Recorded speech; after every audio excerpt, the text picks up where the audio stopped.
আসসালামু আলাইকুম। আশা করছি বন্ধুরা আপনারা সবাই ভালো আছেন, সুস্থ আছেন এবং নিরাপদে আছেন। আপনাদের সুস্থতা এবং কল্যাণ কামনা করে এই পর্বের আলোচনা শুরু করছি। বন্ধুরা, আমাদের আজকের আলোচ্য বিষয় the romantic period of English literature. The romantic period of English literature. বন্ধুরা, রোমান্টিক পিরিয়ড মূলত এই অংশটি থেকেই বিশেষ পরীক্ষায় এবং অন্যান্য সরকারি চাকরির পরীক্ষায় অসংখ্য প্রশ্ন এসেছে। অসংখ্য বলতে যে অসংখ্য প্রশ্ন তা নয়, গুটিকতক প্রশ্ন, কিন্তু এই প্রশ্নগুলো অসংখ্য বার এসেছে। বন্ধুরা, আমরা পড়ছি ইংলিশ লিটারেচারের 15 নম্বরের জন্য। আজ আমরা পড়ব দ্য রোমান্টিক পিরিয়ড এই অংশ থেকে যে প্রশ্নগুলো বিশেষ পরীক্ষায় এসেছে এবং অন্যান্য সরকারি চাকরির পরীক্ষায় এসেছে, সেই প্রশ্নগুলোকে নিয়েই আমরা এই পর্বটিকে সাজিয়েছি। বন্ধুরা, আমরা মূল আলোচনায় চলে আসি।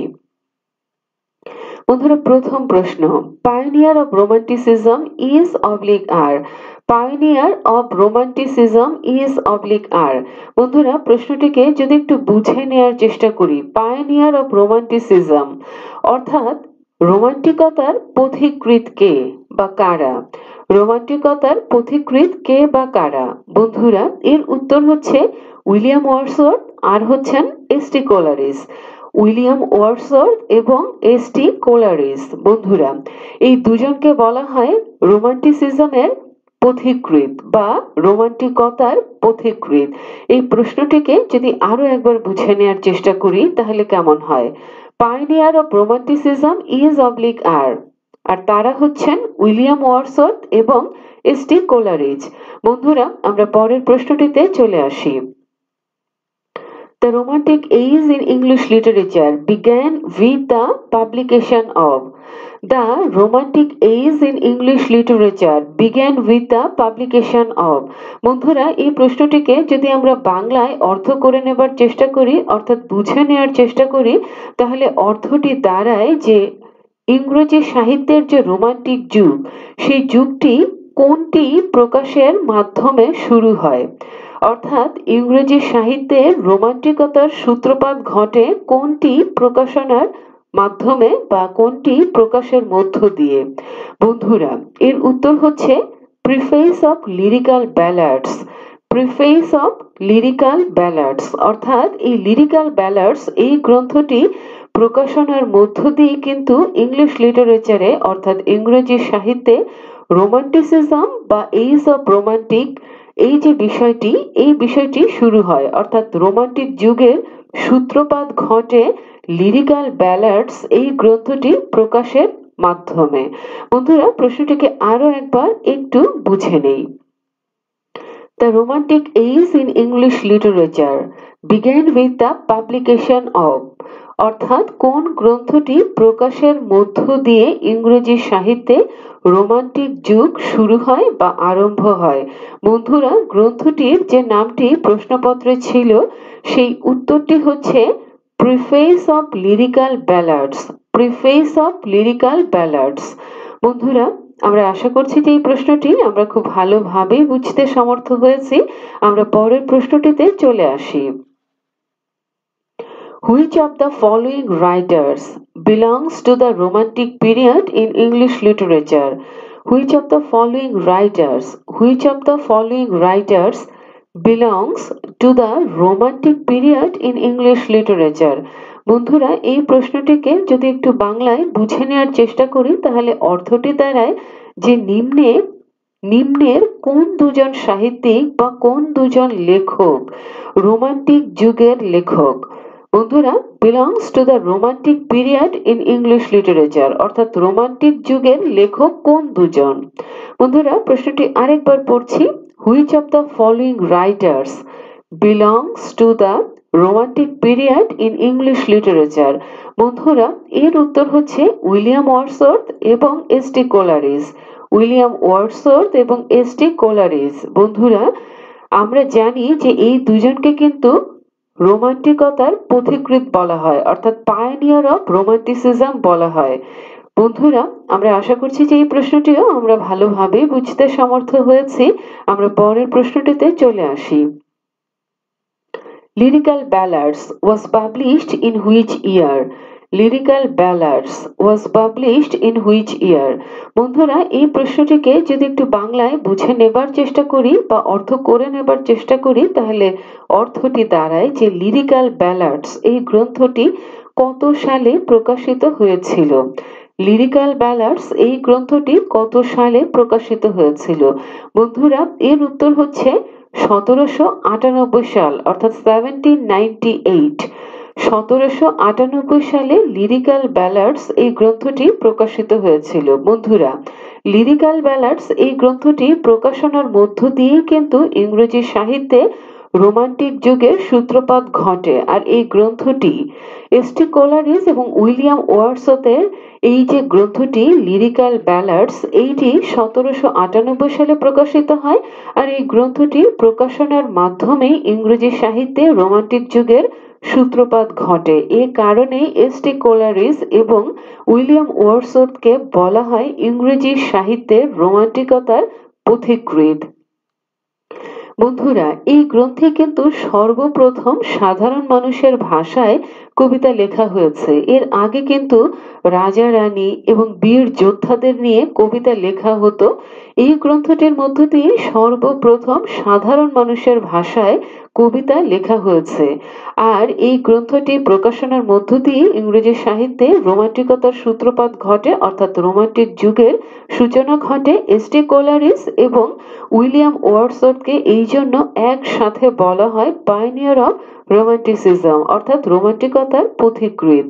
বন্ধুরা আমরা পরের প্রশ্নটিতে চলে আসি। Most important feature of romantic poetry. বন্ধুরা এই প্রশ্নটি যদি একটু বুঝে নেওয়ার চেষ্টা করি, most important feature of romantic poetry অর্থাৎ রোমান্টিক যে কবিতা, এই রোমান্টিক কবিতার মোস্ট ইম্পর্টেন্ট ফিচারটা আসলে কি? এটি হচ্ছে এই প্রশ্নটি যদি আমরা বাংলায় বুঝে নেওয়ার চেষ্টা করি তাহলে অর্থটি এই রকমটাই দাঁড়ায়। বন্ধুরা এর উত্তর হচ্ছে সাবজেক্টিভিটি। সাবজেক্টিভিটি বন্ধুরা আমরা পূর্বেই জেনেছি যে রোমান্টিক যুগের পূর্বে কিন্তু রাজা রানী এবং বীর যোদ্ধা, হতে পারে রাজা রানী হতে পারে বীর যোদ্ধা, তাদেরকে নিয়েই কবিতা লেখা হতো। রোমান্টিক যুগের সূত্রপাত ঘটে লিরিক্যাল ব্যালাডস এই গ্রন্থটি প্রকাশনার মধ্য দিয়ে এবং এই কারণে এস.টি. কোলারিজ এবং উইলিয়াম ওয়ার্ডসওয়ার্থ এই দুজনকে একসাথে বলা হয় রোমান্টিসিজমের পথিকৃৎ। বন্ধুরা রোমান্টিক যুগেই কিন্তু সর্বপ্রথম সাবজেক্টিভিটি এই বিষয়টি উঠে আসে, অর্থাৎ আমি বা আই, আমি মানে আই মানে আমি এই শব্দটির প্রচলন ঘটে। এর আগে এই শব্দের প্রচলন ছিল না, তার কারণ হচ্ছে এর আগে সাধারণ মানুষের ভাষা, সাধারণ মানুষ কখনোই শিল্প এবং সাহিত্যের বিষয়বস্তু হয়ে উঠতে পারেনি। রোমান্টিক যুগে সর্বপ্রথম সাধারণ মানুষের ভাষায় কবিতা লেখা হয়েছে এবং সাধারণ মানুষ, যেমন আমি একজন সাধারণ মানুষ আই, এই বিষয়টি কবিতার ভাষায় উঠে এসেছে। বন্ধুরা এই যুগেই সাধারণ মানুষ, সাধারণ মানুষের ভাষা, প্রকৃতি, প্রকৃতির প্রতি ভালোবাসা, মানুষের প্রতি ভালোবাসা, মানুষের প্রতি ভালোবাসা, মমত্ববোধ, সৌন্দর্য, সৌন্দর্যবোধ এই বিষয়গুলো কবিতায় লেখা হয়েছে। কবিতা এই বিষয়গুলো প্রকাশের মাধ্যম হয়ে উঠেছে। এই কারণেই রোমান্টিক যুগটা অত্যন্ত গুরুত্বপূর্ণ। এই যুগে অত্যন্ত অসাধারণ কয়েকজন কবির আবির্ভাব ঘটেছে। বলা যায় যে এই স্বল্প সময়ে সবচেয়ে বেশি সংখ্যক প্রতিভাবান কবির আবির্ভাব ঘটেছে। আমরা তো অনেকের সম্বন্ধে ইতিমধ্যে পড়েওছি। বন্ধুরা আপনাদের তো সব জানাই আছে যে রোমান্টিক যুগের অত্যন্ত অসাধারণ প্রতিভাবান কবিগণ কারা কারা।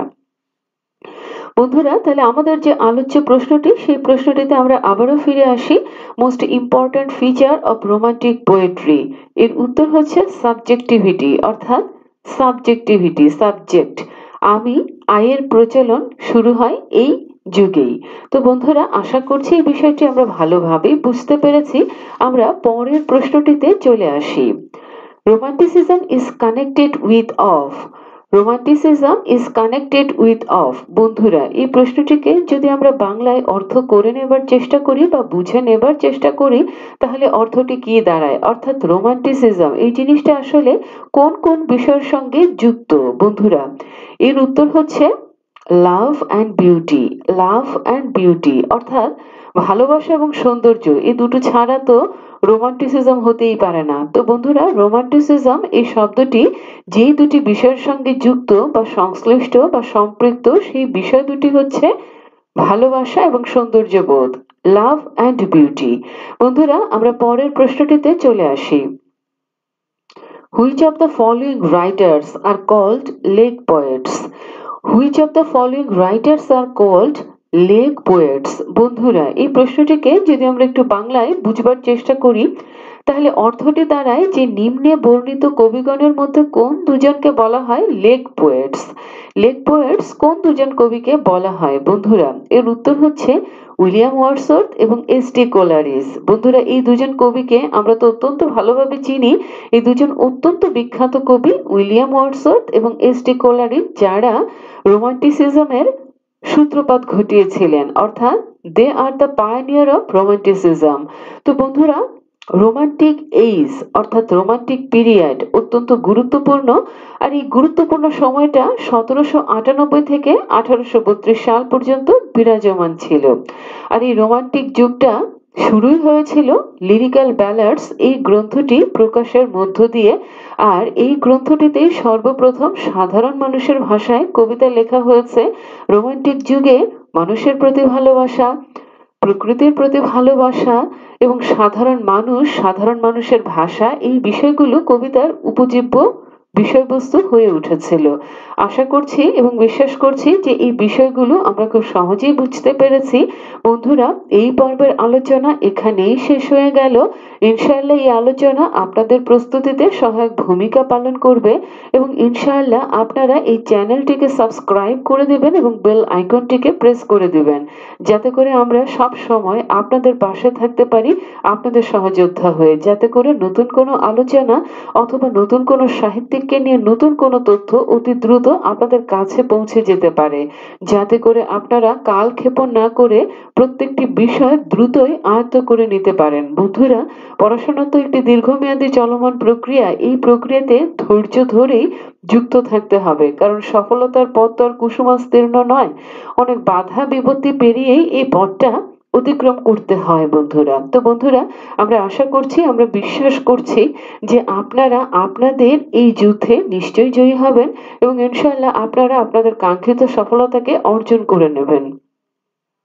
তো বন্ধুরা, আবারও আপনাদের সুস্থতা কামনা করছি, কল্যাণ কামনা করছি এবং সর্বোপরি আপনাদের সফলতার জন্য দোয়া করে, অনেক অনেক দোয়া করে এই পর্ব থেকে বিদায় নিচ্ছি। আসসালামু আলাইকুম। আল্লাহ হাফিজ।